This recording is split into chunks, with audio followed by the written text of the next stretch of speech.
শীতের দুপুরে চিংড়ি মাছ দিয়ে সিমের এই নতুন রেসিপিটা আপনারা যদি তৈরি না করে থাকেন অবশ্যই তৈরি করবেন। যে কোনো মাছ দিয়ে আপনারা এই রেসিপিটা তৈরি করে নিতে পারবেন। শীতের দুপুরে গরম গরম ধোঁয়া ওঠা ভাতের সাথে কিন্তু এই রেসিপিটা একদম জমে যাবে। সবার প্রথমে দেখুন কড়াইয়ের মধ্যে কিছুটা সরষের তেল ভালো করে গরম করে নিয়েছি। এর মধ্যে এবারে দিয়ে দেবো শিম। এখানে আমি 250 গ্রাম পরিমাণ শিম নিয়েছি, একদমই কচি কচি শিম ওঠে এই সময়। আর এই কচি শিম দিয়ে কিন্তু এই রেসিপিটা একদম জমে যায়। শিমগুলোর আমি দুই ধারটা কেটে নিয়ে পরিষ্কার ভালো করে ধুয়ে জলটা ঝরিয়ে রেখেছিলাম। এবার শিমগুলোকে আমাদেরকে তেলে দিয়ে সরাসরি ভাজতে হবে।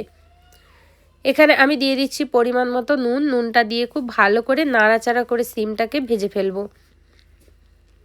সুন্দর করে শিমটা ভাজতে হবে যাতে শিমটা 50% মতো কুক হয়ে যায়। এখানে আমি হাই ফ্লেম দিয়েই কিন্তু শিমটাকে ভাজছি। তেলের মধ্যে দেওয়ার পরে দেখুন শিমটা কিন্তু কত সুন্দর কালারটা চেঞ্জ হয়ে গেছে। এবার কিন্তু শিমটাকে আমাদেরকে তুলে নিতে হবে তেল থেকে ছেঁকে। তো চলুন তেলটা থেকে ছেঁকে শিমগুলো তুলে নিয়ে তারপরে আমি আপনাদের দেখাচ্ছি।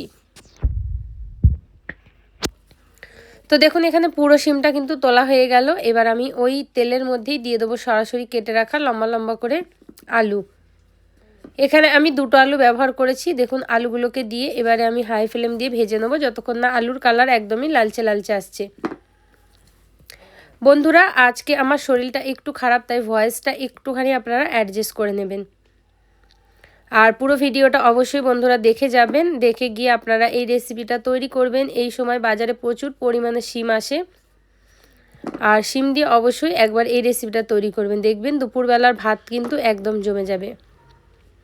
আলুটা দেখুন এখানে ভেজে আমি তুলে নিয়েছি। ওই তেলের মধ্যে দিয়ে দেবো 1 চামচ কালো জিরে আর 1 চামচ পরিমাণ গোটা জিরে। জিরে আর কালো জিরেটাকে খুব ভালো করে কিন্তু ভেজে নিতে হবে। সুন্দর করে ভাজা হয়ে গেলে এবার এখানে একটা শুকনো লঙ্কা ভেঙে আমি দিয়ে দিচ্ছি। এবার এগুলোকে একটু নেড়ে চেড়ে নেবো। সুন্দর করে নাড়াচাড়া হয়ে গেলে এর মধ্যে দিয়ে দিতে হবে পেঁয়াজ। এখানে 2টো পেঁয়াজকে আমি এরকম স্লাইস করে কেটে রেখেছি। পেঁয়াজটা দিয়ে এবার ভালো করে ভাজতে হবে যতক্ষণ না পেঁয়াজের কালারটা হালকা লালচে লালচে হয়ে যাচ্ছে না, ঠিক ততক্ষণ আমাদের পেঁয়াজটাকে ভাজতে হবে। যেমন কি লাইট গোল্ডেন কালার আসা পর্যন্ত আমাদেরকে পেঁয়াজটাকে ভেজে নিতে হবে। তো দেখুন বন্ধুরা এখানে পেঁয়াজটা কিন্তু সুন্দরভাবে ভাজা হয়ে গেল। এবার পেঁয়াজগুলো আমি একটু সাইডে করে দিচ্ছি। সাইডে করে দিয়ে এবার এই তেলের মধ্যেই দিয়ে দেবো 1 চামচ পরিমাণে আদা রসুন বাটা। তো দেখুন এখানে আদা রসুন বাটাটা দিয়ে দিচ্ছি। দেওয়ার পরে আদা রসুন বাটাটাকে একটু তেলের মধ্যে নেড়ে চেড়ে ভেজে নেব। আর সাথে দিয়ে দেবো হচ্ছে এখানে 2টো বড় সাইজের টমেটোগুলো দিয়ে এবার খুব ভালো করে নাড়াচাড়া করব। দিয়ে পেঁয়াজের সাথে আমি মিশিয়ে দেবো। মেশানো হয়ে গেলে এর মধ্যে এবার ড্রাই মশলা ব্যবহার করব। কি কি মশলা লাগছে চলুন আপনাদের দেখাই। দিয়ে দেবো সবার প্রথমে 1/2 চামচ পরিমাণ নুন, সাথে আমি ওই চামচেরই 1/2 চামচ পরিমাণ দিয়ে দেবো হলুদের গুঁড়ো। রেসিপিটা একটু ঝালঝাল বানাবো তাই দিয়ে দিচ্ছি এখানে আমি 1 চামচ লঙ্কার গুঁড়ো। আপনারা যদি চান এখানে 1/2 চামচ লঙ্কার গুঁড়ো আর কিছুটা কাঁচা লঙ্কাও ব্যবহার করতে পারেন। সাথে দিয়ে দেবো হচ্ছে 1/2 চামচ পরিমাণ ধনিয়া গুঁড়ো। দিয়ে খুব ভালোভাবে এরকম মিশিয়ে নাড়িয়ে চাড়িয়ে নিতে হবে। টমেটোগুলো যাতে তাড়াতাড়ি গলে যায় সেই জন্য অল্প পরিমাণে জল ব্যবহার করব। জলটা দেওয়ার ফলে দেখবেন টমেটোটা গলে যাবে আর টমেটোটা কিন্তু আরও বেশি গ্রেভি হয়ে যাবে। তো এখানে আমি দিয়ে খুব ভালো করে নাড়াচাড়া করে 2 থেকে 3 মিনিট হাই ফ্লেমে এইভাবে কিন্তু এই মশলাটাকে কষিয়ে নেব। সুন্দর করে কিন্তু মশলাটা কষালে এটা খেতে খুবই ভালো হয়। আপনারা যদি অন্য কোনো মাছ দিয়ে তৈরি করতে চান তাহলে প্রথমে মাছগুলোকে ভেজে নিয়ে তুলে রাখবেন আর লাস্টে মাছগুলো অ্যাড করবেন। এবার দেখুন মশলাটা সুন্দর করে কষানো হয়ে গেছে। এর মধ্যে আমি ব্যবহার করছি চিংড়ি মাছ।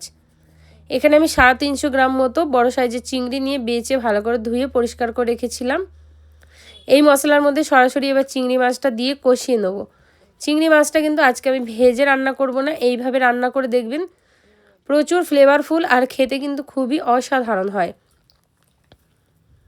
এটা খেলে দেখবেন যে আপনাদের মুখের স্বাদ কিন্তু ছেড়ে যাবে। এই রেসিপিটা দিয়ে কিন্তু গরম গরম ভাত খুবই মজার লাগে। চিংড়িটা দেওয়ার পরে এটাকে ঢেকে হাই ফ্লেমে আমি 1 থেকে 1.5 মিনিট রাখবো। দেখবেন চিংড়ির গা দিয়ে অনেকটা জল বেরোবে। দেখুন কতটা কিন্তু জল বেরিয়েছে। এখানে কিন্তু কোনো রকম এক্সট্রা জল আমি ব্যবহার করিনি। এটাকে কিন্তু প্রায় 2 থেকে 3 মিনিট আমি হাই ফ্লেমে এরকম নাড়াচাড়া করে কষিয়ে নিয়েছি। এবার এর মধ্যে দিয়ে দেবো হচ্ছে ভেজে রাখা আলু আর শিম। আলু আর শিমটা আমি এখানে দিয়ে এবার খুব ভালো করে আরেকটু নাড়িয়ে চাড়িয়ে দেবো মশলার সাথে, যাতে খুব ভালোভাবে মিক্স হয়ে যায়। সুন্দর করে দেখুন এখানে আলু আর শিমগুলো কিন্তু মিক্স হয়ে গেছে। এবার এটাকে ঢেকে আমি রেখে দেবো, দিয়ে এটাকেও কিন্তু আমি হাই ফ্লেমে 1 মিনিট মতো ফ্লেভারটা নিতে দেবো, যাতে মশলার মধ্যে এর ফ্লেভারটা খুব ভালোভাবে ঢুকে যায়। তো দেখা হচ্ছে 1 মিনিট পর। 1 মিনিট দেখুন এখানে হয়ে গেছে। এবার তুলে দেখাচ্ছি, দেখুন গ্যাসটা কিন্তু হাই ফ্লেমেই আছে। হাই ফ্লেমে ঠিক এটাকে আমাদের আরও মিশিয়ে নিতে হবে সুন্দর করে। দেখুন হালকা হালকা জল কিন্তু বেরিয়েছে, যেটা সেটাতেই কিন্তু কষানো হয়ে গেল, কোনো রকম এখন আমি এক্সট্রা জল দিইনি। যখন শিম আলু চিংড়ি মাছ সব মশলা দিয়ে এরকম ভালোভাবে কষানো হয়ে যাবে, তখন দিয়ে দেবেন পরিমাণ মতো জল। এই রেসিপিটা কিন্তু ঝোলের রেসিপি, এটা খেতে খুবই অসাধারণ হয়। শিম দিয়ে এইভাবে যদি কোনোদিনও চিংড়ি মাছের ঝোল না তৈরি করে থাকেন, অবশ্যই একবার তৈরি করবেন। শীতের দুপুরে কিন্তু এই রকম রেসিপি খেতে খুবই মজার লাগে। দেখুন পরিমাণ মতো জল দিয়ে এটাকে ফুটতে দিয়ে দিচ্ছি। প্রথমে হাই ফ্লেমে 1 মিনিট রেখে লো ফ্লেমে আমি 5 মিনিট রেখে দিয়েছি। শিমটাও যেমন সুন্দরভাবে গলে গেছে, আলুটাও কিন্তু সুন্দরভাবে গলে গেছে। এবার দেখুন আমি ওপর থেকে ছড়িয়ে দেবো হচ্ছে কিছুটা ফ্রেশ ধনেপাতা। শীতকালে কিন্তু ধনিয়া পাতা অনেক পরিমাণে আসে আর খুব সুন্দর ফ্লেভার থাকে, তাই আমি কিন্তু সব রান্নায় অল্প করে ধনিয়া পাতা ছড়াতে খুব ভালোবাসি। এখানে আমি শিমের মধ্যে অল্প করে ধনিয়া পাতাটা ছড়িয়ে দিলাম, ছড়িয়ে নাড়িয়ে চাড়িয়ে দিয়ে সঙ্গে সঙ্গে গ্যাসের ফ্লেমটা আমি অফ করব। দিয়ে এটাকে আমি গরম গরম ভাতের সাথে কিন্তু সার্ভ করব। আপনাদের রেসিপিটা কেমন লাগলো অবশ্যই জানাবেন। ভয়েসটা আজকে একটু স্লো দিয়েছি, সেজন্য খুবই দুঃখিত, কেন শরীরটা ভালো না। ভালো থাকবেন আর সুস্থ